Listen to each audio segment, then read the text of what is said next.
Hey everybody. Good to talk to you again.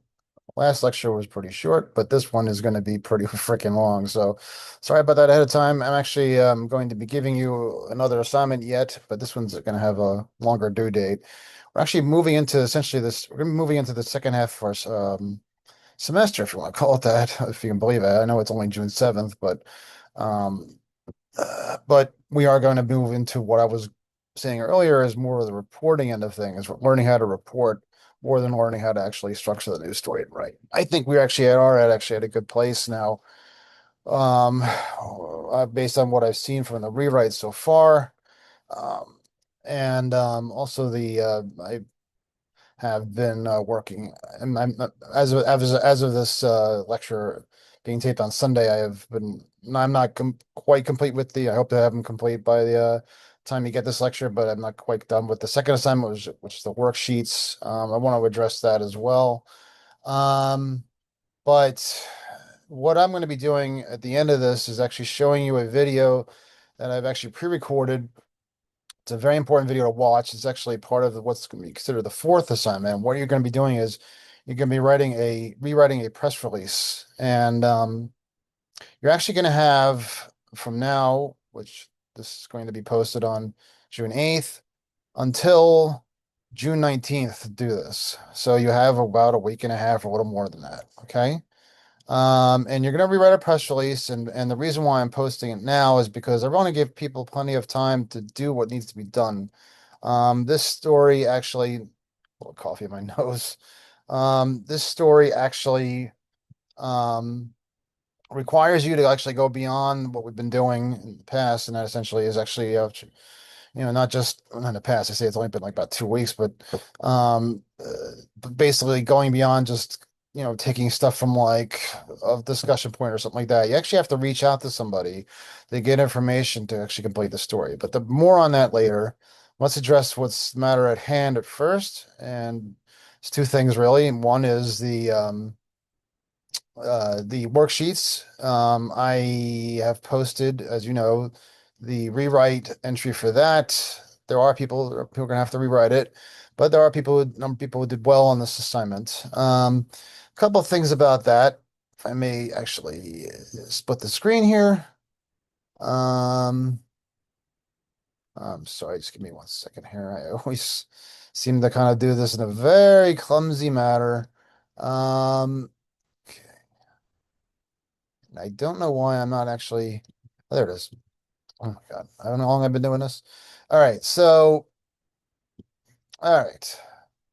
So yes, actually, this is actually what we have to do. This is going to be going live when I post this on Monday morning. Um, anyway, I'll talk about that in a bit. Um, so anyway, this is actually my teacher's view of things. I want to make sure you're not able to see if I show the student view, but this is the new assignment's going to be posted on Monday morning. So these are the other things that are due. Like so we have we have the rewrite of the worksheet. Okay, leads. All right, that's due on Friday, and then we did this already. We did the ideas for the next assignment, and then we have the students' reaction to the artificial intelligence used at the university. So, um, okay, so let's first talk about this one right here. This is the assignment that was due on Friday. Now there's the rewrite, the worksheets assignments. Okay, that's this one right here. I'm sorry. Okay.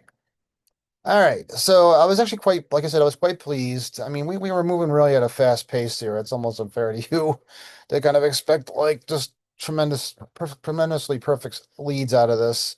I did see a couple people kind of fall into headline mode. Now, when I say headline mode, I'm talking about this. I'm talking about, headline again typically is written in present tense because it likes to show kind of like almost like present day action.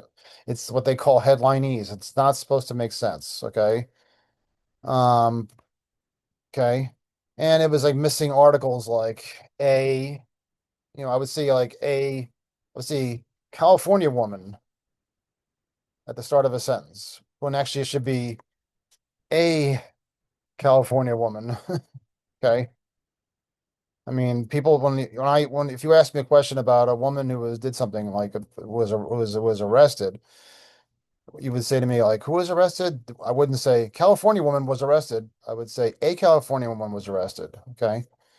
Um, I think people were falling into a little bit of a headline ease there and missing words and that sort of thing. You got to write like a full sentence with these leads. Okay.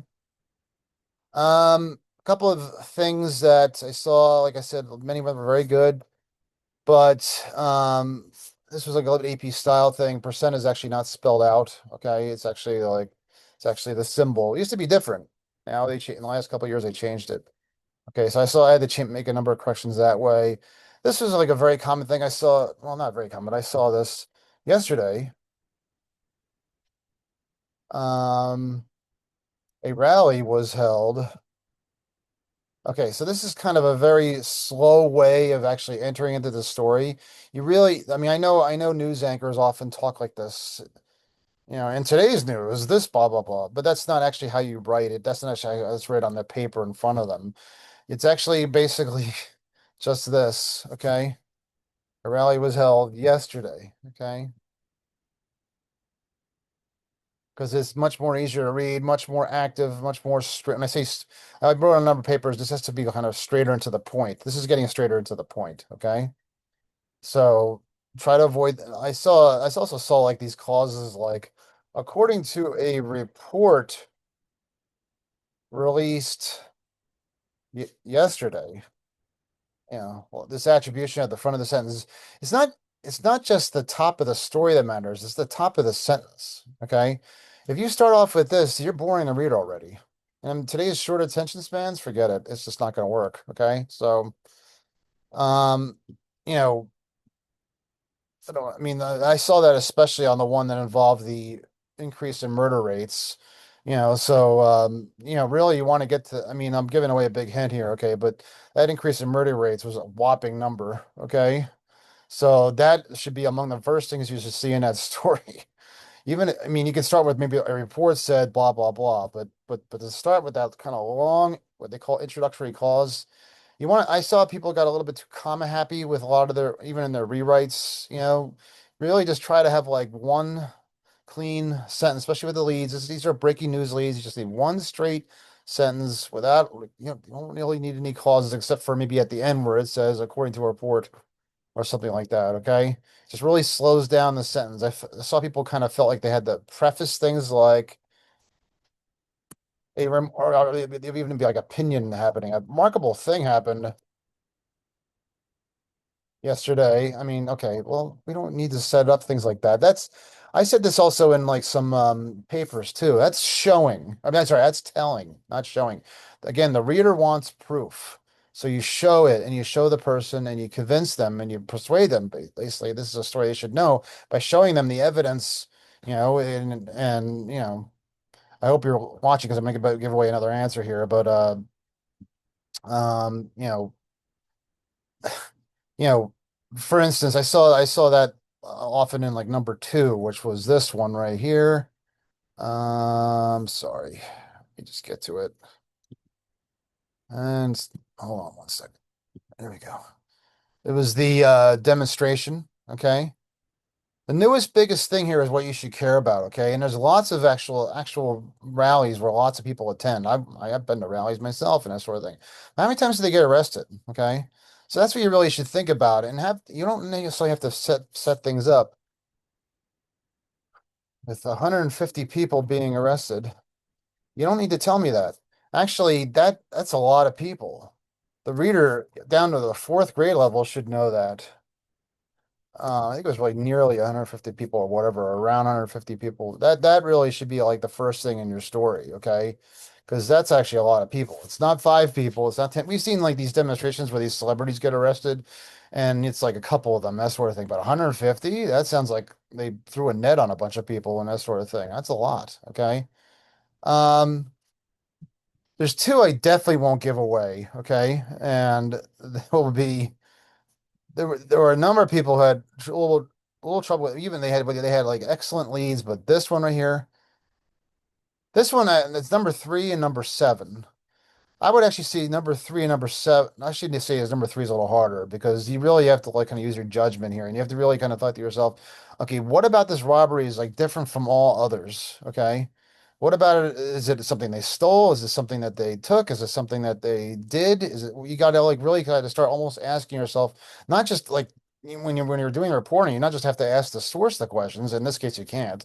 You have to ask yourself the questions. Okay, like why is this different from every other one? Same thing with this here with this woman who was charged with attempted murder. What was so unique about that that made it so different from every other freaking story about attempted murder? Okay. And I would say that one is probably a little easier to figure out because but it's much more unique that lead. And it has something to do with the motive. Okay. This one right here is probably harder to figure out, but not as uncommon. Okay, a robbery. Okay. So you have to think to yourself, what do people usually take when they actually like steal something from somebody? Okay. All right. So that's that with that. All right. So yes. So yes, that's the so you rewrite those leads like you rewrite a story. Okay. Some of you got R, so you have to rewrite more than that. Typically, I mean, I judge it the same way, actually. I know it's very loosely based the way it is, but it's basically along the lines of like if you had like leads that essentially were like maybe like murky and kind of hard to understand, they probably fell into the C plus C level or lower. Okay. If you had leads that were relatively sharp, but maybe it needed some editing, it fell into the B and above territory. I had a number of people, like I said, who had got like every lead, I would say correct and straight and real well written, but seem to struggle with numbers 3 and 7. Probably because they actually are wholly probably the most unique leads of the 12. Okay. Um, okay. So what we also have, of course, is this other story right here. Again, it's the reaction to artificial intelligence use at the Rutgers University. And again, like you're supposed to be using this what do you call this? And I really appreciate right as of this speaking right now, I have 15 replies. That's excellent. Thank you very much. Um, but remember, I only want everybody to keep it to this. Again, this has something to do, ironically, with past AI infractions, that sort of thing. So anyway, one thing I did notice a little bit is like really try to make sure that you have like good detailed anecdotes. I mean, you don't have to be like too detailed. I'm talking about a couple of sentences here. I mean, I had people. I've already looked at a couple of people who actually, well, very good for them. Probably a little bit early, but that's fine. You know, they sent me like some rough drafts already on this, and you know, you have to say a little bit more than just say like Tony Frank says that AY isn't very good for him. He doesn't like it. You have to say a little bit more than that. You have to basically kind of show a little bit of personal experience. So what I'm going to do here right here is actually I'm just going to like I don't know where, not without even really looking, take this and basically see if I can actually come up with like maybe at least the very start of a story here. And remember to really, this is like a more in-depth story. So this is one that like I probably would really follow that kind of lead transition, then an anecdote, and then maybe a direct quote format. And then you rinse repeat, and you go back to a transition, and then an anecdote, and then the direct quote. Like I said, typically stories are typically like especially breaking news stories are like a lead, transition, transition, transition, making one new point after another. This actually like squeezes in depth in between the transitions. Okay. So let's see what we got here. Okay. And we got a long other tape to look at. So I want to make sure that everybody sees that. And has enough attention span to do both. Okay. All right, so I put in a lot in here. Okay, so let's see if we can actually come up with like maybe a good. So we got Tori right here. Thank you, Tori. Um, and what does she have to say? So maybe like one way to start is sometimes people actually start writing the story. They start writing this. They start writing actually the lower part of the story, not the lead first. They may actually wait to write the lead and see what they got first. Okay. All right. So we got Tori here saying she personally thinks the use of AI at Rutgers depends on the student's major. Okay. Um, so that's probably like maybe the start of a good anecdote. We're not even writing a transition or the You don't write in caps, by the way. I'm just doing that right now.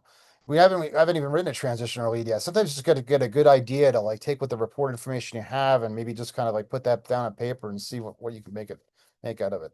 For majors like English and journalism, where students do a lot of writing and creative work, AI should be not be used or be used very little. And don't forget, I also saw people like didn't have attribution, so make sure you have attribution. Okay. All right. So that's probably a good way to start off an anecdote. And notice how I paraphrased here. Okay. Because it's really better to like paraphrase, really. It's easier to read. People typically skip over direct quotes. Okay. She said in her major, so actually now we're starting to get a little bit personal here. She said in her major, HR management and minor digital communication, most of her professors have encouraged students to use as a tool. Okay. So that's actually a good personal anecdote. It shows that like what she does to make it go to use. Okay.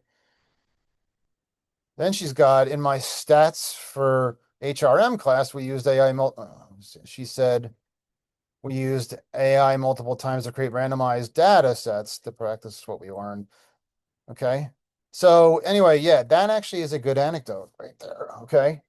What I did was I took essentially like her own personal experiences where like it worked on one hand and maybe not so much on the other. And I probably could even cut down a number of words there and make this even um um probably don't even need the minor, for instance. We could cut down on a number of words. She said in her major, HR management, most of the professors have encouraged students to make it actually sound like a little quicker, a little easier to read. Our professors have encouraged students to use AI as a tool. In her stats for HRM class, she said she used AI multiple times to create. Maybe we don't need like we could keep randomized, I guess, because now it's getting a little bit technical. To practice. Maybe just kind of say, maybe just get rid of that. Maybe just say the practice, okay? Because some things are just really not that useful, okay? I mean, it's great that she said that. I appreciate it. Not maybe the most colorful or emotional quote in the world, and maybe this is where we get our direct quote, okay? It was really helpful, she said. Okay. So there you have it right there. I just like basically took like a collection of information and basically it turned into an anecdote. Okay. All right. So we have Tori. Um, let's see who else we have here. And we have Giannis. If I'm not misspelling your name, Giannis, I apologize. Miss saying or miss anyway, so he responded. I like your sound. It shows how. I mean, I like how he responded and everything, but I'm trying to find something that's actually like something that maybe also provides something that's anecdotal, like a personal experience. It's probably something there, but I kind of want to like get something that kind of stands on its own. He's got a long response. Mhm. Okay. Well, anyway, let's keep going. There's Giannis again. Um, there we go. Osman. Let's go to Osman. See what he's got to say. Okay. Usman, I'm sorry. All right. So, yeah, having AI used and purpose being dependent on there's a very interesting observation. I agree with you. Some majors, okay. So let's see. Said some majors like CS may work hand in hand with it for debugging code or creating their own specialized tool set, while a biology major may occasionally use it for something like flashcards. Okay. So it's kind of going along the lines of what she said, which is like it works sometimes and other times it doesn't. He said, now we got a personal experiencer. He said so we start with another anecdote here, which we could do. We could have two anecdotes in a row. He said he personally used AI in the past for prioritizing functional groups on, oh my God, monostereopenicines in organic chemistry. You know, this is where we can cut words. We just say in organic chemistry. So he was able to quickly discern which functional group would be considered the parent chain and which one would be a substitute. Oh, that's good. I know we're probably getting really into the weeds right there. Probably could like fix that up a little bit. But they basically have like two anecdotes in a row there that basically say like, and then what you do is maybe you can go backwards here. You could say something along the lines of, so then you maybe you put a transition before that that kind of essentially sets off and introduces these two anecdotes that are coming up. So you say some students say artificial intelligence or AI serves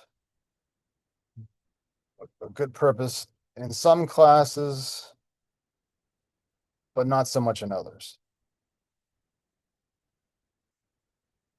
So that's a transition. If you have a transition that sets off two anecdotes, okay. And what I'm guessing is now we can also like look back, and I'm sure like maybe more of the same is going to be with the story actually itself. It's probably going to be like more of a mixed opinion story. So you say something, so maybe now you actually can go back to the lead and you just write a lead. Rutgers students say they have mixed opinions about artificial intelligence use. I mean, this may sound a little bit repetitive with the transition that I just wrote, but um, saying it can have value. Maybe you just say something kind of more introductory, and then like then you break it down by saying it serves good purposes in some classes. Maybe do something like particularly like science, like science or math or science really, but not so much in others, like the arts. So maybe you get a little more specific in the transition. So you can say saying to have value in some classes while not in others. So maybe make this maybe make this the lead actually. So okay, so you have a very general you questions, you have mixed opinions about artificial intelligence. And it's good to have almost like cause and effect. Say basically this is how they feel and why. Kind of overshadow what it's being said. Saying it can have value in some classes while not in others. Okay. Then you break it down to smaller, details. Some students say AI serves a good purpose in some classes like science, but not so much other, or maybe like in science classes, but not so much in others like the arts. Okay, so you can make it more specific, and then you got Tori and you got Usman to maybe back that up a little bit. Okay. All right. So yeah, so that's what I call a reaction story, and that's what we're going to be doing. And one thing you want to avoid are conclusions. Just basically, like I said, the best way to kind of end these stories a lot is just to have like some sort of, um, some sort of, maybe like a quote or something like that. They end the story, and that's it, and you're done. Okay. All right. This is done on TV too. I like to show this every semester. And this is actually something that was done in my time when I was at Rutgers University. It's not that I got to say, it's not the best written televised piece, reaction story, if you want to call it that, what we're doing right now. But it kind of does follow that format.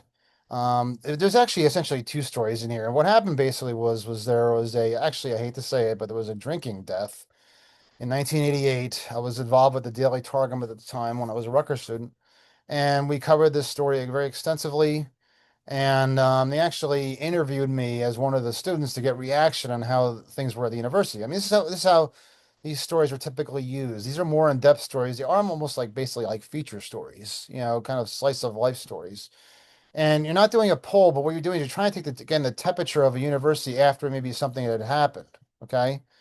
Um, so this is a very unfortunate story. There's a 19-year-old student who died drinking like something like 33 kamikazes or something. It's really terrible. And what the news channels, I mean, they're gonna be a little bit looser in their structure and that sort of thing, and they're probably gonna like over explain things, but it does follow that same familiar format that I showed you, where they essentially have a lead and then they transition. What the narrator, the anchor person, or not the anchor person, the reporter does. The reporter actually serves as the person providing the transitions. You notice how like in these news stories they often like kind of flip from scene to scene and like bring up new points and stuff like that. That's transitioning. Okay.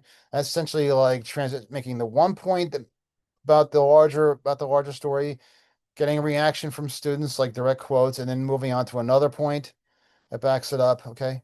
But what it does is it actually first actually updates the tragedy that happened at the fraternity house. It's no longer there, by the way. I don't know how many of you been on campus lately, but it's it was torn down. It was torn down in 1990, so It was way before your time, before you were even alive, probably. Um, but anyway, what happened was they actually built the Kabod house after that. It's right next to the gym, and that's been there ever since. So, anyway, um, but this fraternity's house was there. You'll actually see it in this video. But what I'm gonna do is I'm gonna show you this video and show you how they handled it in a very similar manner to what, and how it's very similar to what we're doing in this assignment that's due in a week, less than a week now. But like I said, first, it's actually essentially two stories because first, what they do is they provide essentially an update to what's been happening with the investigation into it. Many students were indicted. It was really a horrible story. Okay. Oh, sorry. This is the update first. Medical tests are still being conducted on the body of a Rutgers University freshman to find out if he drank himself to death at a fraternity. So that essentially is the update. Okay. Now we go into essentially like she transitions essentially into the reaction story. The pledge party. News 4's Perry Peltz visited the campus today. At first glance, So right here, this is what they're going to do. They're going to do what you're doing, only you're doing it off of a discussion point. She's actually doing it with a microphone, walking around campus in the old-fashioned way of doing it, which we can't do it right now because we're we're online. But anyway, but this is actually the fraternity house right here. You can see it right here. And long gone. And this is where it actually happened. It's horrible. But what her assignment was essentially to get reaction to people and how they feel about is this. She just said it is not an uncommon sight at the university. That's essentially part of the lead. The lead essentially is going to be that this drinking death is not an isolated event, that it's not unfortunately drinking on campus and the horrors of it is not an uncommon sight at the university. And Perry Peltz, the reporter here, basically makes a statement like that. And that essentially becomes the lead of the story. And what follows is the reaction. Fraternity looks like any other on the Rutgers University campus.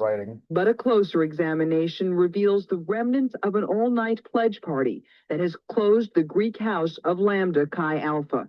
A pledge party that has left freshman James Callahan dead, apparently from drinking too much, and another student treated at a nearby hospital for alcohol-related illness. The university is.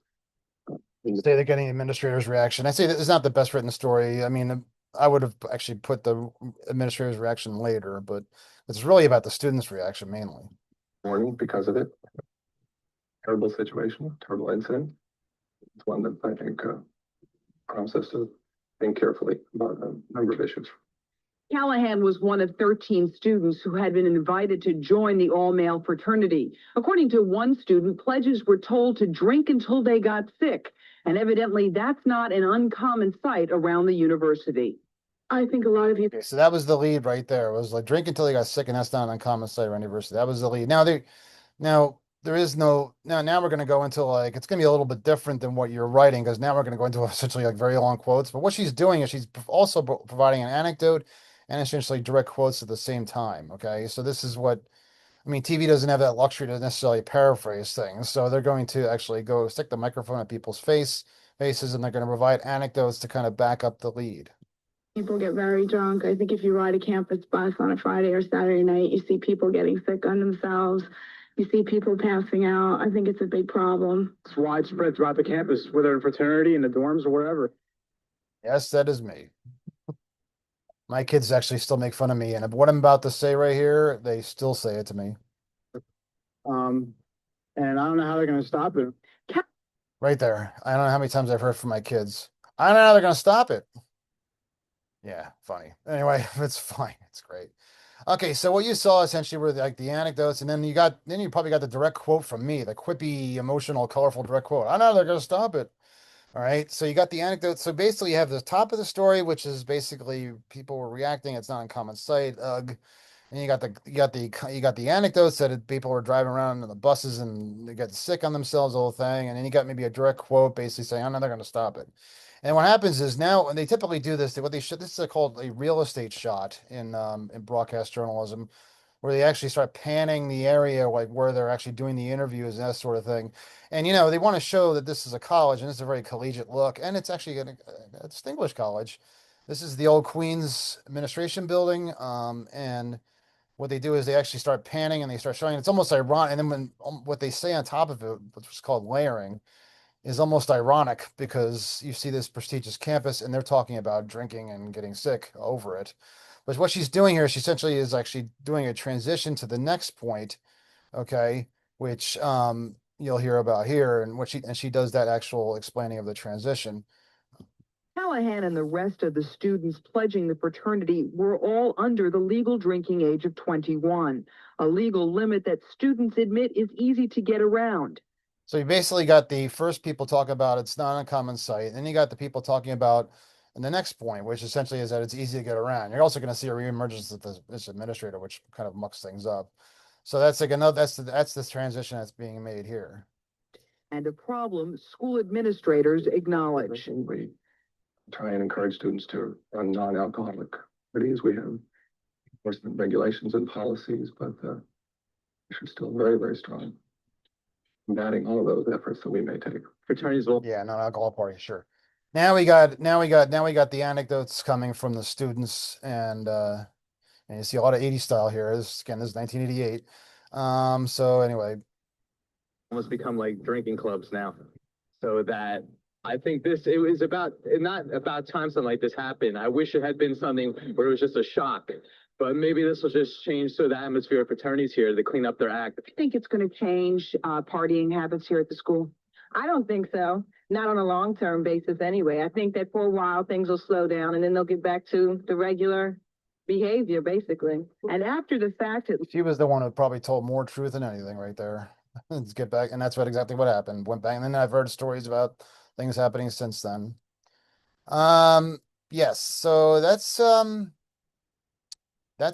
what's going on right there. That's a guide to provide for you guys for the for this reaction to the AI assignment, and showing you how it's done in broadcast journalism. It's done in a very similar way, with the lead basically kind of stating the main point of the story, the transitions that bring minor points that reflect the lead, and then the anecdotes that kind of help illuminate the larger points being made in the story, the personal experiences. Okay.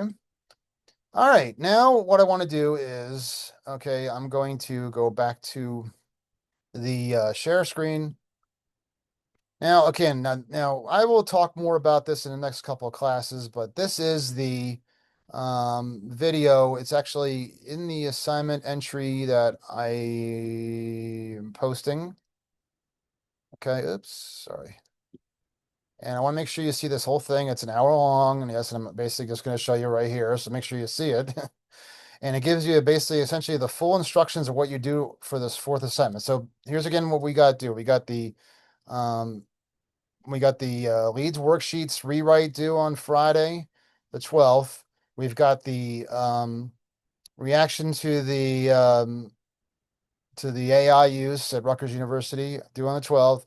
And then on the 9th, this will all be on Canvas. And then on the 19th, the week after that, we have this story that's due, which is a rewrite of a press release. Okay. And it's all right here. So I will now actually show this.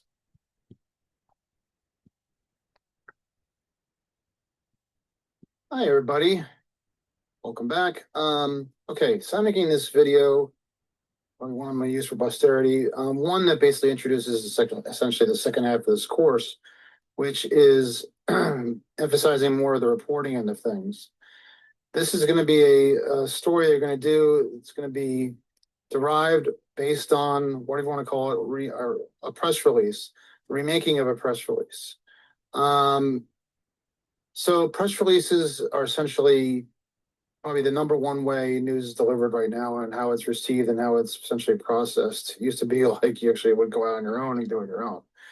What I did in this particular lesson is I had a guest speaker by the name of Bill Borden, and you're about to see him in the rest of this video. And what he's going to do is he's going to give you a background into essentially what is business reporting and public relations journalism.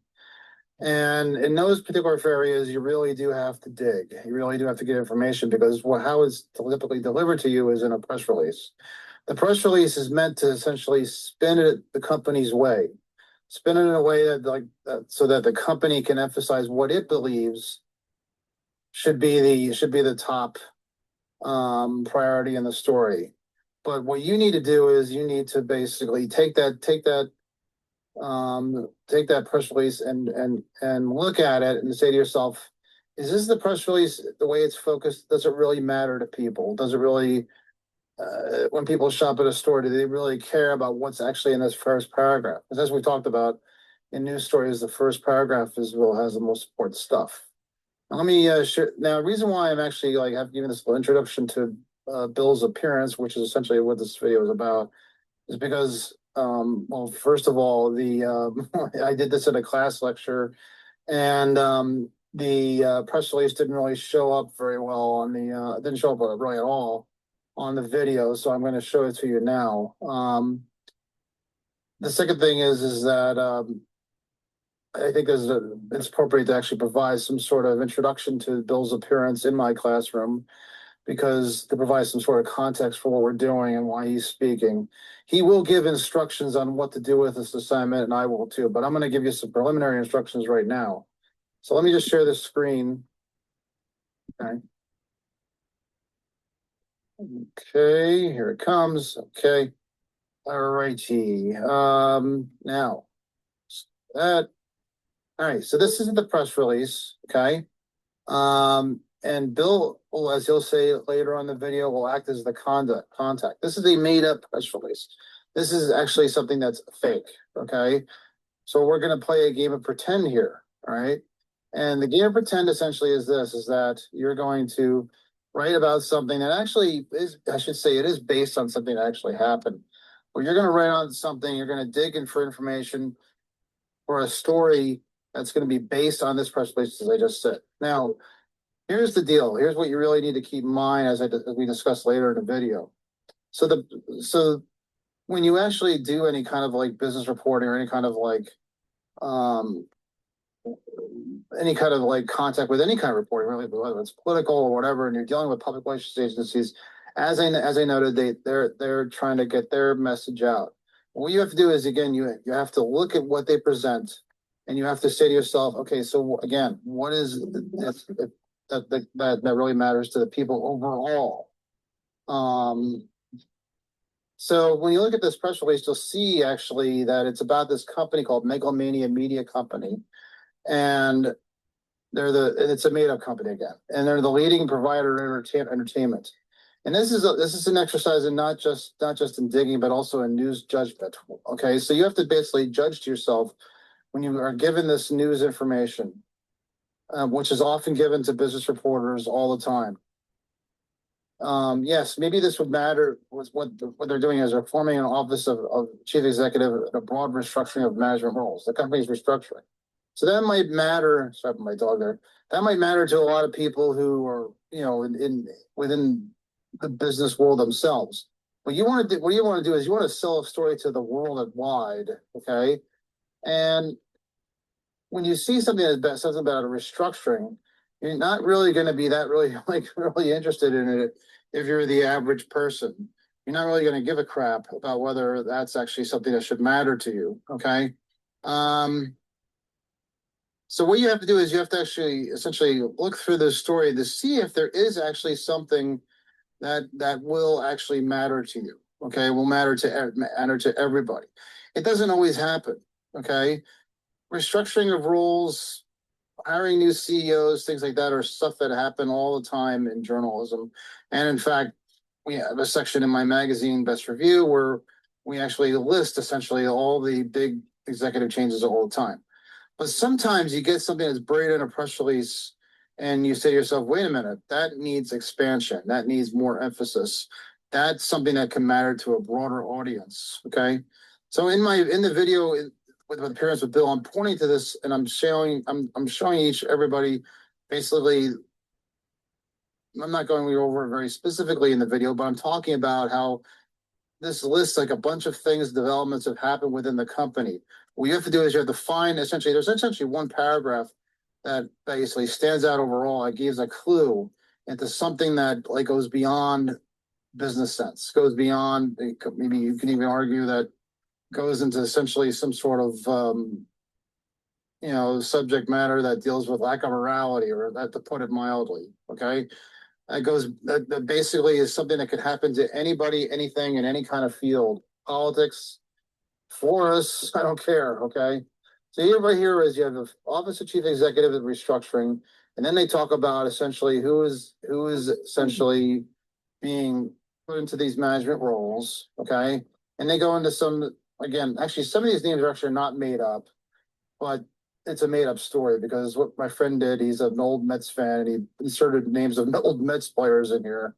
So anyway, for lack of a better term, basically, the point was there essentially is we don't want people Googling to find out a real press release and just do whatever story was made out of it. So we want you to do this on your own. Kind of like, you know, like my argument about AI, you know, the same thing. We want you to do this on your own. We want you to do something just and copy, we don't want you to copy something from somewhere else. So it goes into some more detail about Mion. That's what Felix Mion is one of the, I think he's actually the new chairman, and what they do, some of the stuff they do. They have a people's first approach. He has some of Bill's dark humors here, that sort of thing. Okay. You know, what Youngblood did. Sorry, I got a little smaller. All right. And then how this management structure is going to allow them to pursue a broad range of entertainment, that sort of thing. Our corporate culture will not change one iota. I'm sorry. Keep talented people working here and keep shareholders happy. And it says the board of directors has asked for and received the resignation of Marv Bronson, co-founder of Megalomania Media, and the board's actions were taken after internal investigation and a consultation with external counsel in the circumstances related to his conduct. And then it essentially says they concluded that the facts reflected poorly on Mr. Brosman's judgment.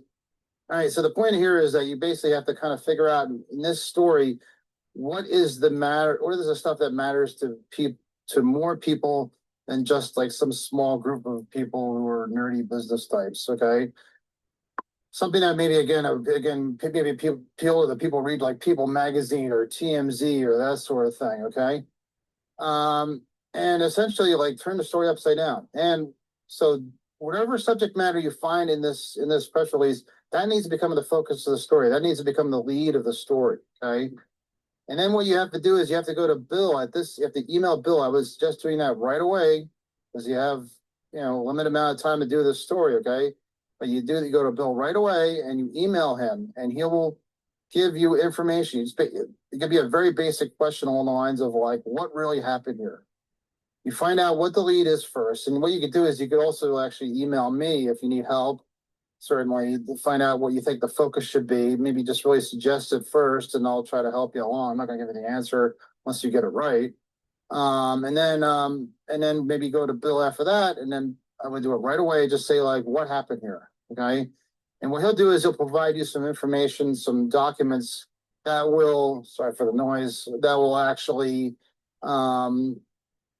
provide more detail on exactly what happened. You have to pay really close attention to the details, especially the Excel spreadsheet of what happened. Okay. So anyway, here I give you Bill Borden. Thank you very much. This is Bill Borden. He's been a guest speaker of mine for a very long time. He's been very generous with his time. He's worked in journalism. I should be honest. It's Nepo. Okay, he's a Nepo baby. We've been friends in diapers. Okay, so joke. Anyway, but this guy's been a very successful journalist. So what we're going to talk about today, actually, essentially, is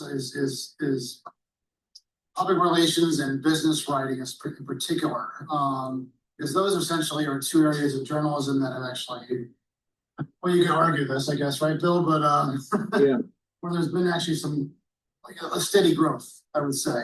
Yes, there's been cutbacks in PR and something like that, but these are two career options for you to consider if you actually do think about going in journalism. And a lot of people, my classes actually don't go into journalism now. That's fine. So Bill has actually worked in these fields for a very long time. He worked for Reuters, which is one of the largest business news agencies in the world. And he also worked for various PR agencies. And now he works with me at AM Best. So which is essentially is business journalism. And the thing about business journalism is that it's probably, like I said, there's growth, but it's probably the most basic way to learn how to like really write and report. When you think about it, like what's like a typical business story report about? Stocks, very good, yeah. And what does stocks involve? Money, right? Money, economy, all that stuff. Okay, so it's, you know, so you have to do a little bit of digging sometimes, you know. And we're going to talk about digging and how to get that information and what's behind the numbers and stuff like that. But first, I'd like you to actually, it's good, it's important for you to actually meet people who are in the field and have actually succeeded in it. Bill, like I said, worked for Reuters, one of the largest news agencies in the world, and he worked for various PR agencies. Bill, why don't you tell us a little bit about yourself that I haven't already told you? Who are you? Okay. What are you all about? Well, Tom and I went to the same elementary school together, or I should say Professor Davis and I went to the same elementary school and high school. And we both edited the high school newspaper as seniors. And then we went our separate ways. Tom went to Rutgers. I went to what is now known as the College of New Jersey. Back when I was there, it was Trenton State College. And then we well, let's see. Well, we both worked at our respective college newspapers. At Trenton State College, I worked at a weekly called The Signal. We published every Tuesday, so my Monday nights were usually spent putting together the college newspaper. I was a production manager, a news editor, and a sports editor while I was there. I also obtained internships at the Trenton Times and the Asbury Park Press. A bit of advice to all of you: if you have any interest in going into the writing field, journalism, get your clips while you're in college. There's no better way to go into a job interview than to have a portfolio of published work. It's funny you say that, Bill, because I mean, I love my son and everything, but he now he wants to go into journalism, and he just graduated college. And like the whole time he was in Boston, I was like, "Well, for the newspaper." And it's not like actually working for the newspaper is actually, you don't have to be in journalism. Don't work for a newspaper. It's actually good to get some sort of portfolio, you know? I mean, it's, in fact, you can work for Patch for nothing. I mean, nobody likes that, but that's probably numero uno if you want to get like some sort of job, maybe soon after college, something like that, is have some sort of portfolio about it. Yeah, and it's really, really an easy time to do it. I mean, your college newspaper always needs the help. They'll, sometimes you have to get past the clickiness to get assignments, but usually they'll give you easy assignments at first just to see if you could write well. And I'm sorry to interrupt you, Bill, again, I'm sorry. My niece, by the way, was a microbiology major at RIT, and she was like the editor of the newspaper. So, and now she works at Rutgers as a microbiologist. How about that? Oh, very cool. Yeah. No, I think I think it's important to get a broad range of experience. In some ways, I think sociology would be as good of a major to lead you into a career in journalism, because that gives you some idea of looking at bigger picture issues or themes or trends that you see in the industry. But I think what's most paramount is writing well, writing clearly, writing accurately. Speed should be the last priority. You want to get it right, because you can't be any worse than wrong when you're writing. If you get it first and you get it wrong, you're just completely undercutting yourself and damaging your credibility. So it's really important that you get it right. So accuracy is paramount. One of the key elements also is when you're doing any sort of reporting, you need to attribute who you're getting your information from. That's the first question that any reader or editor is going to have is who says this, who's saying this, and it's really a key element in financial reporting, political reporting, it basically having your sources lined up and making clear who is saying what. And, that also gives your reader a sense of, is there a point of view that this source, why is this source telling the paper this? You'll probably have additional lessons later on when you're talking about how to attribute facts.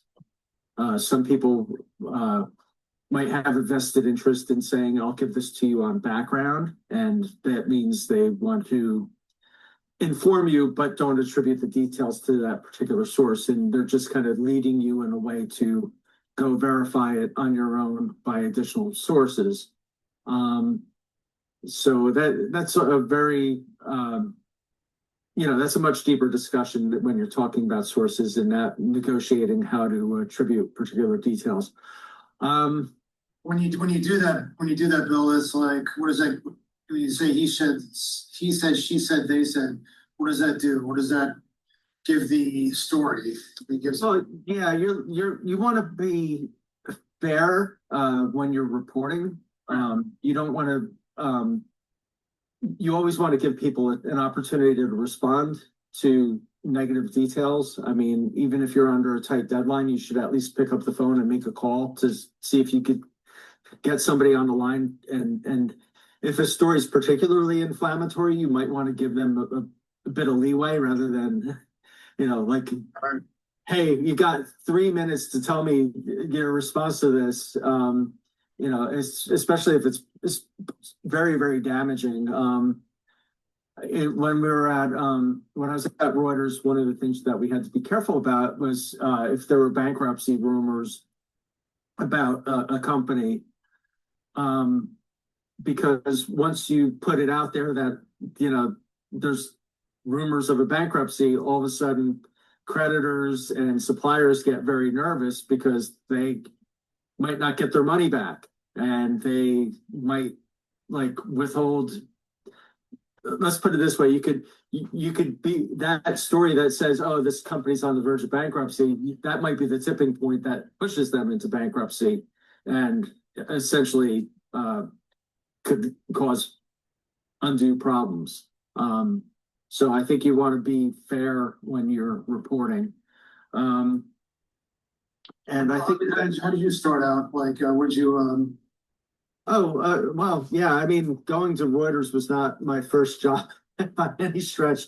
I mean, I had my internships when I was in college, and then I had trouble finding a job getting at a newspaper right out of school. Even though I had these clips, it took me about a year to find work. So I was working at Enterprise Rent-A-Car, but I still wanted to write. Sold insurance for a while, still trying to get my foot in the door at a newspaper. Eventually I worked at the Ocean County Observer and then the Times-Beacon newspapers, working at a weekly. And at that weekly, I covered everything from town hall, school boards, police, feature stories, community events. I mean, it was really a good starting ground to get a lot of broad exposure and a lot of writing done. I was responsible for filling 4 broadsheet pages, which is no easy feat every week. So you kind of wrote longer than you might otherwise would, especially when you're covering town meetings. So what some papers would do is, oh yeah, give me 500 words on this story. You might go as long as 1,000 words, because you just need to fill the space. It really depended on what sort of news hole you have, because you're putting the copy around the ads at the newspaper. Since everything's gone digital, you do have a bit more leeway when it comes to story length, but I think there's also a general sense that you don't want to write too long because most people are reading the news on their phones. You want to keep it to maybe, unless it's really compelling, 1,000 words is tops for a pretty significant story. I mean, you might go longer if it's like a huge feature that has, significance or the subject matter is really, really compelling. I don't think most town meetings make that bar. So you should keep your reader in mind when you're writing these articles. And That's like the most basic level, right? Like the town meetings for like council meetings, local school board meetings, things like that. That's like your most basic. That's like one of the first things you do if you ever were to work in a newspaper or news field, is probably do something like that. And there's a need for that because a lot of the places have been cutting back on that kind of coverage, and you want to know if like people are raising taxes in town, or if your town, like Eagleswood Township, is lacking sewers and the septic is backing up in the backyard. Actually, but Bill, you love journalism. I do. It's fun. Your mama used to tell me, this is nepotism right now. So. Your mom used to tell me about how you used to read the newspaper when you walked down the street, North Stream Parkway, in Point Pleasant Borough. Yeah, well, I was always used to read in the back seat of my mom's car myself. I used to read the sports section. And anyway, but then you had a baby when you were like 25, 26, something like that. Yeah. You were like hell bent on like succeeding in this field, even though you were like wasn't a lot of money, but you enjoyed it. And like a lot of people actually have switched from something like the sciences or something like that to this because they just want to do something they want to enjoy. Is that how you felt, Bill? Yeah, I think so. And one of the things that I found was, I enjoyed covering local news. And when I became a dad at 25, I was looking to move on to a bigger publisher. I didn't expect to go right to Reuters from a weekly newspaper, but Reuters basically gave me a solid middle class job rather than a job where you're making $310 a week and kind of struggling to get your bills paid. You I don't mean to keep interrupting, I'm sorry. But this is all praise. Bill is a genius. Right now. Yeah, he is. You ever hear of Ayn Rand? He reads Ayn Rand in like 2 hours or something like that. No, hell no. That's not a day and a half, right? No, those books were 900 pages. There was some heavy duty reading, and looking back, it's a bit of a slog, quite frankly. Yeah, I read like a first sentence and I'm like, no. And then I pull out a comic book or something from Charles Schultz. But no, but he to give yourself some credit, you went into that job, they liked you, and they took you, and you succeeded in it. I mean, and it was a pretty big leap, but you were qualified to do it, and that happens. I mean, he went from a weekly newspaper to this major news agency, Reuters, because of his smarts, and then he succeeded at it.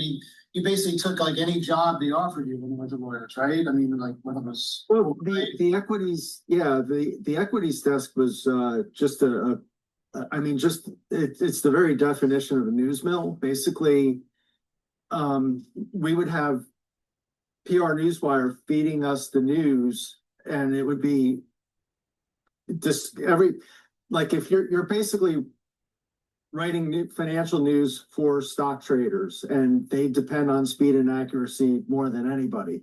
The idea is that if your company has shares that are traded on the marketplace, one of the obligations is for those companies to disclose how much money they're making every quarter, disclose news that might influence the direction of a stock price, good or bad. They can't hide the news, although some companies have tried to release news at dodgy times, hoping that it would be ignored. But I think one of the things that you find out about markets is that they do react when things come out. One of the dodgiest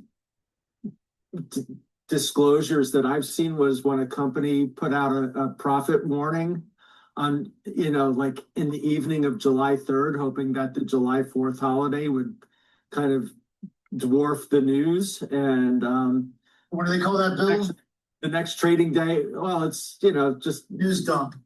news dump. You'll find a lot of bankruptcies get declared at at 5 o'clock on a Friday, hoping that it only appears in the Saturday edition of the paper rather than the Sunday edition. So there's stuff in the presidential campaign too. Absolutely. Nobody, I think, and I guess one of the things that you do, I mean, I'm sure some of you want to go into PR, some of you want to go into journalism. I mean, if you go into neither, learning how to write well is just really important for your career, no matter what you do. Whether you want to go into law, academia, marketing, or just being a manager somewhere, you have to be able to write well to share your thoughts and help sell your thoughts to investors, your managers, your bosses, your colleagues, your fellow employees who may report to you at some point.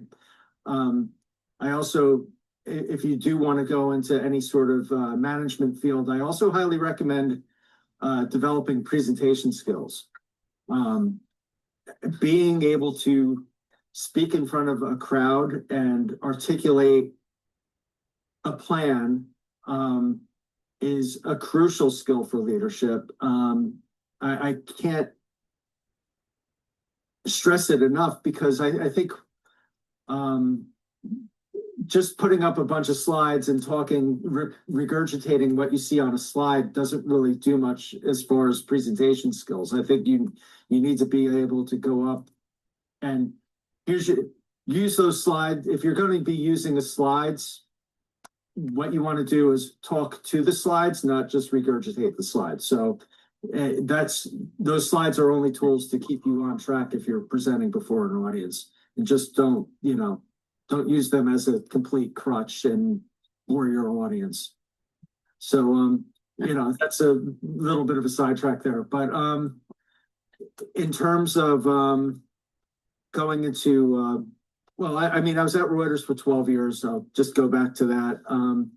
I worked at the equities desk. I covered retailing. It was fun for a bit. I also moved into the field of healthcare because I got tired of retailing. I think one of the things that would help you in your career is to be willing to learn what other people don't want to learn. Hard subjects are always good.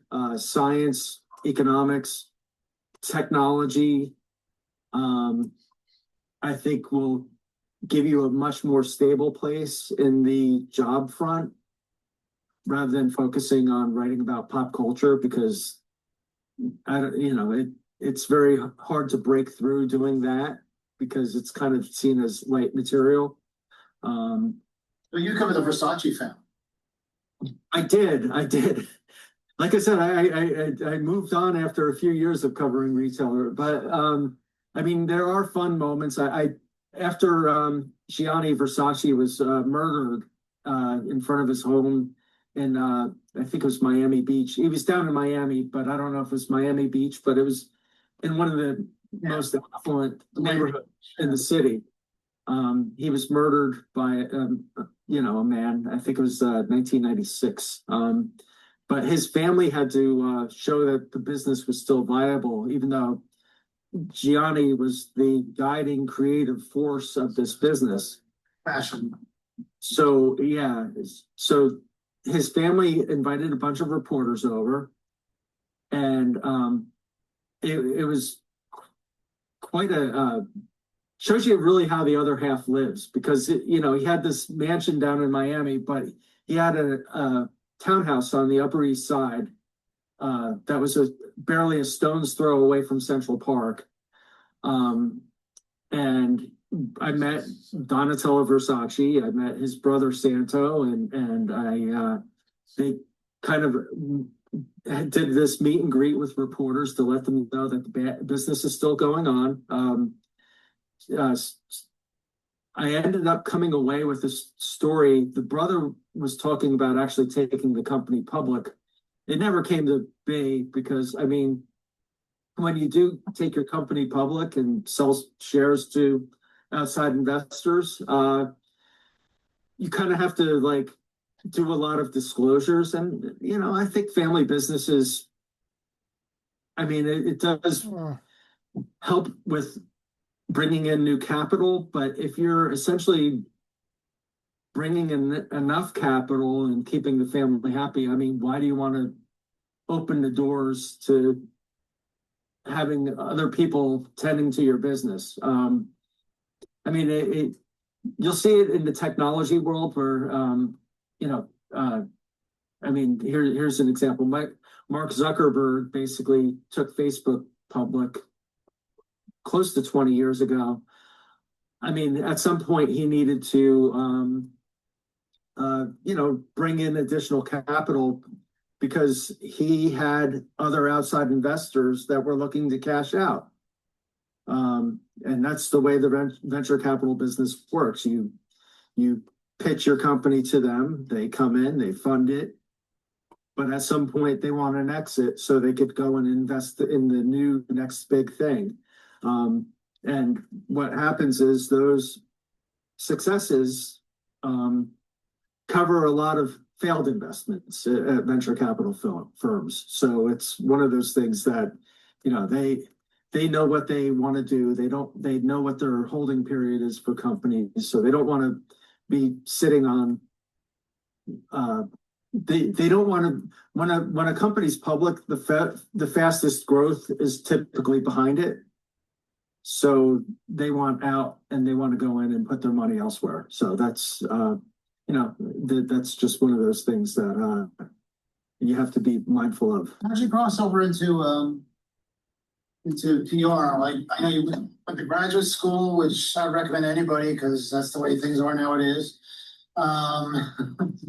Yeah. Yeah, I went to night school at Montclair State and picked up an MBA going to night classes 2 days a week.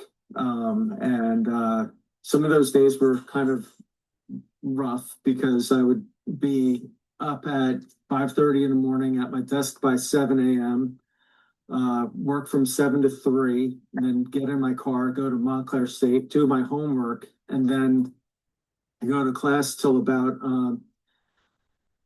9:30, and then get home by 10:15 or so, and then I wouldn't be able to go to sleep till about midnight. And so then you get up at 5:30 and start it all over again. There were a lot of times where you find yourself working on projects after your class, and you might be going to work on 3 hours of sleep. Not something I recommend, but that's just sometimes what the circumstances dictate. So but yeah, I studied finance. So I do have some quantitative skills beyond the reporting skills that I gathered. And with the finance, you know, it's funny, with the graduate degree, I did take some business classes as an undergraduate. So I took financial accounting, managerial accounting, macro and microeconomics, marketing. So I did have a couple baseline courses in business before I went to get my master's, but I found that with the master's level courses, we covered what I learned in the undergraduate class for a full semester in 3 weeks. And then they would just, it was like next level kind of work. You basically, that whole adage about you do 1 hour of classwork, you put in 3 hours of classwork on top of that was typically the norm. And with Final Cut projects, you might find yourself doing even more than that. I graduated that with an MBA in 2002. About 3 years later, wire service reporting is a bit of a treadmill. I mean, you can make a great living doing it. I was looking for new challenges, so I went into public relations. Worked at a PR agency called Coin PR from 2005 until 2012. It was a fast-growing agency. We had some top-flight clients there. I worked mostly on their healthcare and higher education accounts. What you'll find is you basically learn a bit about business strategy and where PR, public relations and communications fits into a marketing plan. There's the adage that advertising's paid for and publicity's prayed for. So you'll see huge marketing budgets spent on trying to get the word out about particular brands, but sometimes you need the PR element to help either amplify that marketing spend, or in some circumstances, you can, if it's done well, the PR program can actually help build the brand more effectively than the advertising element, because one of the things about PR is you need to be truthful, and you need to be true to whatever brand that you're trying to position when you're talking to reporters, or and I think with social media, you're seeing new refinements to how brands position themselves and how they build themselves. I think just about every brand today has a social media element to it, because this little handy dandy gadget, the phone, is as part, it's part of everybody's lives nowadays. So you do have opportunities for engagement there. So and I think that's one of the things that you want to do when you're doing any sort of public relations work, is engage your audience. Just like you would in a mainstream news organization, right? Yeah. Oh, yeah. You want to position yourself with reaching top flight media outlets. I mean, that's really what your clients are paying you for. I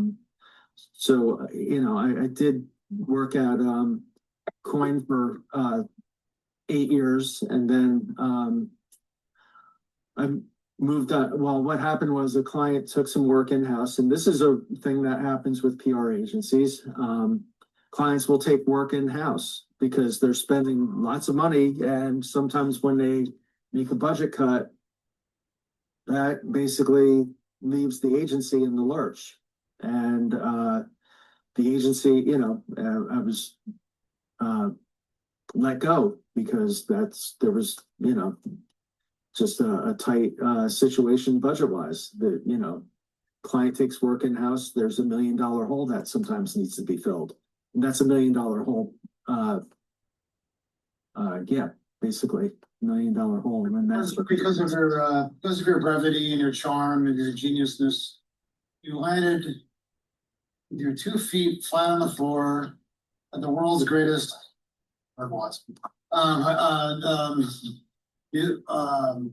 should I say? Insurance. Well, no, I worked at a few smaller agencies and freelanced a bit. Then it turns out that one of my colleagues from Coin PR had found a position at KPMG, and I worked there for another 8 years, essentially. Wow, who knows that long? Yeah, and that's one of those things that you really need to keep in mind, that it's important to build up that portfolio of good work over your career and have good working relationships with people over the years, because that's going to help you for your next position, no matter where you go. I mean, you know, if you act like an idiot or a jerk in the workplace, people remember that and they will hold that against you. So, try and stay humble no matter where you go. Or just at least be nice to people. I mean, So I got a story, Bill. I don't mean to cut into your time, but I'll try to keep it short. Bill's heard this one before. Well, this is the extreme example, but I know a guy my freshman year at Rutgers. I won't say his name, Rock Schumann, but anyway, he was a little weird, but he was okay. It seemed right, and he was a big Mets fan. And then I didn't really see him for a couple of years, and then my senior year, he's walking around, just kind of walk around aimlessly, and he starts eating lunch with me and stuff, and my friend Al Lubeck. And the next day, this is back when broadsheet papers were a big deal, paper edition, across the front page, man arrested or indicted on 33 counts of sexual molestation or something. It was terrible. It was him. Jesus. So, yeah. So and I remember some of the comments were like, I never knew, people were saying that stuff. 20 years later, I used to tell the story up to that point. 20 years later, I'm sitting in my newspaper office at the Bergen Record. It's around 2006, I think. And I see his familiar feet, his walk, going across the floor. I'm like, oh my God, that's Rob Schumann. I kind of just said it like that. And then person sitting next to me, there was no time for me to think. I absolutely had to report this, obviously, but I did have a moment there. I was like, oh, I don't. And then I actually said, oh my God, it's Rob Schumann. And then a woman next to me, her name was Ruthie. She goes, what? And I told her a little bit, and she goes, I'm calling a lawyer. And turned out that they had to hide me in Trenton for a week. How do you get hidden in Trenton? Right. And so then because they would probably figure out that it was me, and you'd probably figure out it was me, they found out that actually they were really glad. I'm not trying to pat myself on the back, but they were really glad that I discovered that, because it was 2006 and we were still up to date on the digital stuff, kept keeping all this stuff, even though he had written about this 20 years before. This same newspaper, because he was from that area. And he apparently we found out that he actually left other positions before the same reason. So yeah, it's and I actually had to go to the New Brunswick Library to find the article that showed what his adjudication was, and I had to go to this is 2006. I had to go to Microfiche. I doubt that'll be the issue now.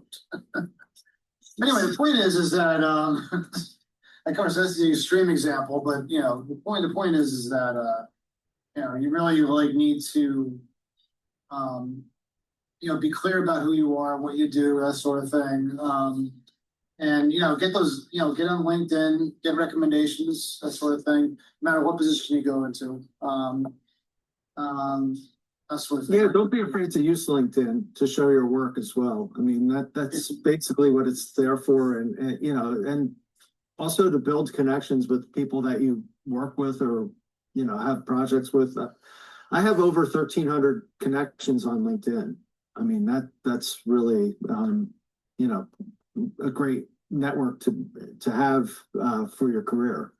I'll kind of give an overview of the assignment. It's basically a fictional media company, Megalomania Media. So if you do any sort of Googling of the people that are referenced in it, you're basically, you will see old Mets players' names rather than people that are, actually true business executives. This is going to be a game of pretend, and this is what I put this morning. But we're now going into the reporting phase of the course. Some will require you to do more than just repeat what's told to you. This will look to get people to think on their feet. We're playing a game of pretend, as I just said, and you really have to act quickly. Okay, I know. Look, I was a student too. Bill was a student too. you know about the whole thing about like Yeah. waiting till the last minute. I get it, you know, to do stuff that's I understand, but this one really, you know, any kind of journalism, any kind of work really, but especially in journalism, I think. It's really like situational in terms of like what you got to do, what you got to, in order to get information, you got to like take into consideration the calendar, like when people are available and that sort of thing. Okay. Of course, this was a bigger issue before we had the internet, but when you had to rely on people on the phones and stuff like that, you couldn't call people at night. But now you can like just email people, whatever, and then they'll answer you anytime. But the point is that it's really like good to get a jump on things ahead of time, even just like sending out an email saying, what is this? Okay. What is this story about? Okay. So what you're going to get essentially is this, you have to act quickly. And what you're going to get essentially is this press release that's actually embedded into this story assignment. Okay. Now, here's where I talk about like why we're shifting more into reporting mode. So what we've been doing so far is pretty much just standard straight reporting. You know, you interview somebody, you're told what to do, you're told what they're about, you're told what's unique. Now you're going to be presented with something that's actually kind of what they call in baseball, essentially a screwball or a knuckleball, where it's unpredictable, okay? And where you have to actually essentially craft something on your own and use your own news judgment. And it's not so easy. It's not like right there in your face necessarily. The reporter radar, as I've described before, isn't going to necessarily go off right away. What happens is, and Bill will tell you this, is that there's a lot of companies, especially like companies that are going through some sort of a bad time. And I'm not saying this is a scandal or anything wrong or anything like that. And Bill will tell you, public relations, this is what public relations is all about, is that you're trying to, your audience is not the direct public typically, it's the media, right? So you want to like present to the media if there's something that's going wrong with the company or something, you want to present it in a good light. It's called spinning, right, Bill? Well, yeah, and really one of the things that you want to do if you're in public relations is if you have a story that is significant, you want to get ahead of it.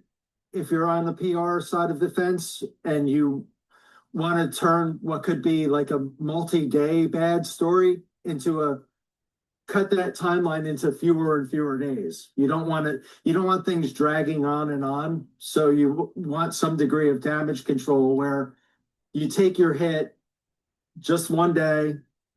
Sometimes you can't do that if there's ongoing issues, especially if your company is in court on a particular matter. Right. That's something where you have less control, but that's one of those things where when you're in the field of PR, you want to have a plan of action. Like, okay, how do you manage the communications plan when you have people saying bad things about your company in a court of law? What I can tell you, and I say this, the assignment is that like, so you have that kind of situation like as Bill was describing, where like you may end up in court, you may end up in jail, you may end up maybe business executives went away with handcuffs. This isn't really the case with this particular. No. On this press release, but no. And in fact, you know what happens with a lot of executive. You see, when your company is publicly traded, you announcing the executive change because that's something that could move the stock one way or another. The idea is that when you have outside investors, that's when you have to have some degree of transparency about who's in charge, how much money are you making, is this, give your investors a sense of the direction of the business. So those are important elements in any sort of announcement that you might be making as a business. So you just pretend that it's like the breaking news on the day it's due, okay? That makes sense? What I can tell you is that basically this lead of this press release right here is not going to be the lead of your story. I can tell you that much, okay? It says Media Company, it's a made-up company, like Bill said. The world is the leading provider of entertainment. I don't know that. I mean, we got Disney in the world. This is what this is what public relations does, is it basically wants to present everything in its best light. Nothing, there's anything wrong with that. It's just part of business.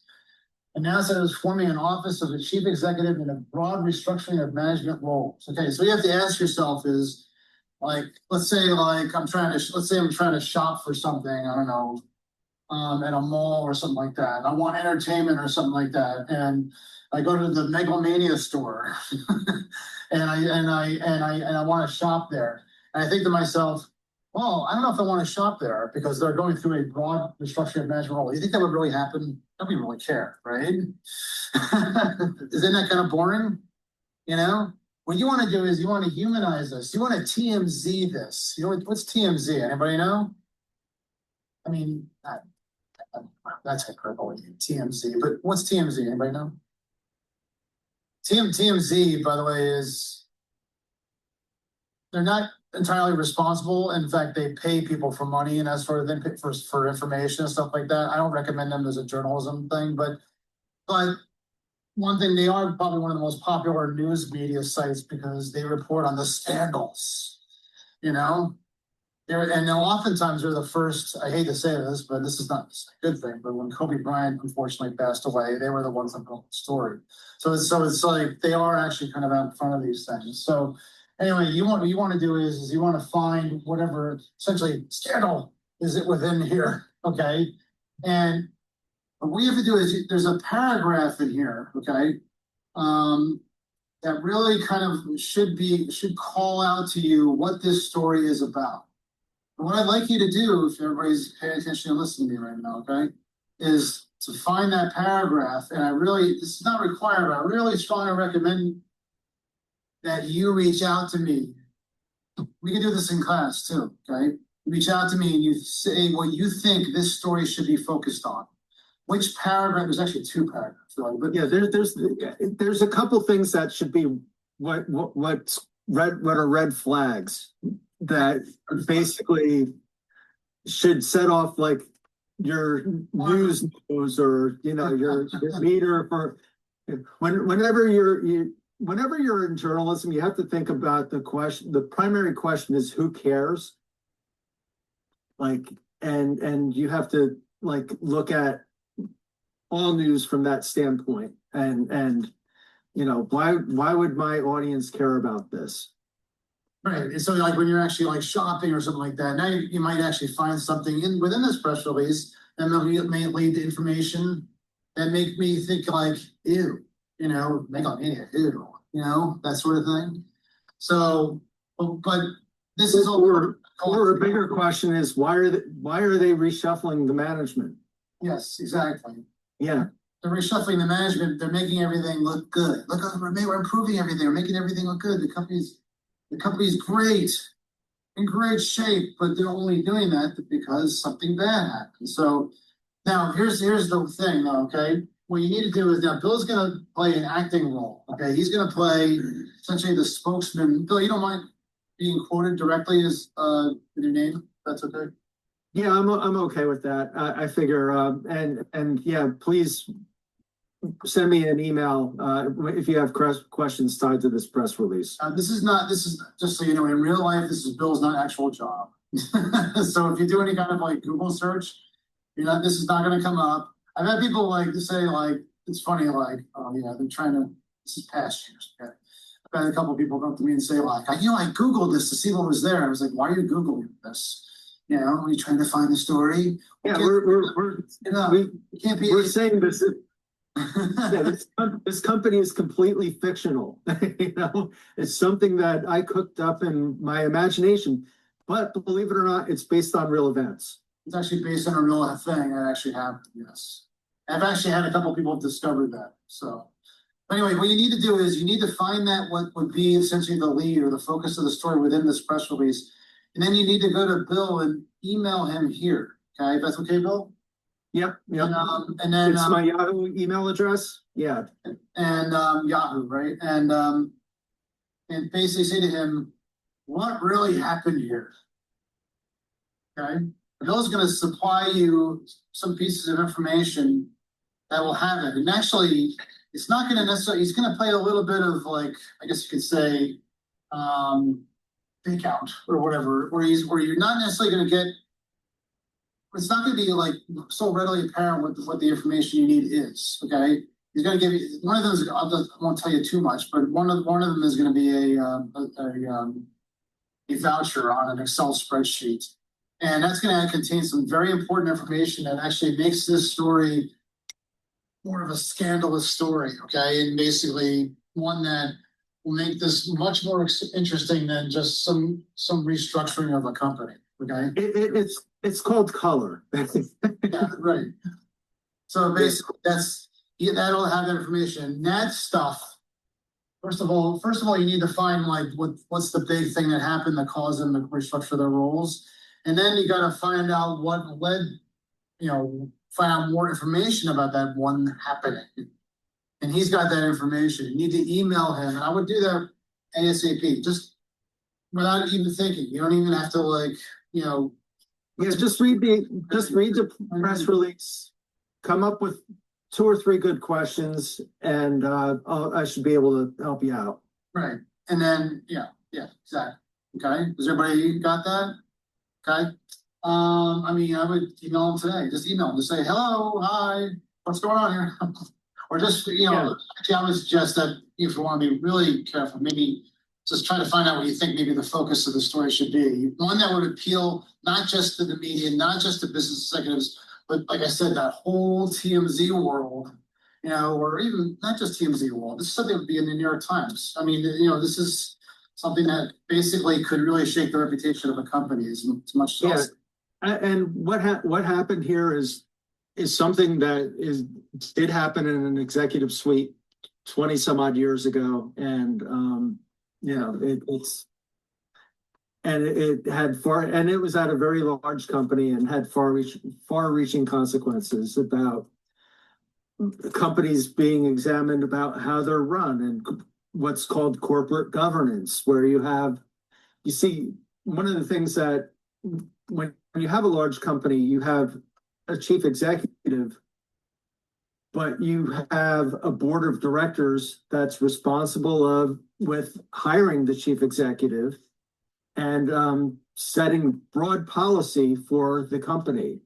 And then that chief executive is meant to execute that policy. So even if you're the top dog in any publicly traded business, you do answer to a board. And there have been multiple times where I've had discussions with chief executives, and they would be like, well, I got to sell this into my board. And, it's kind of one of those facts of life that they have to deal with when,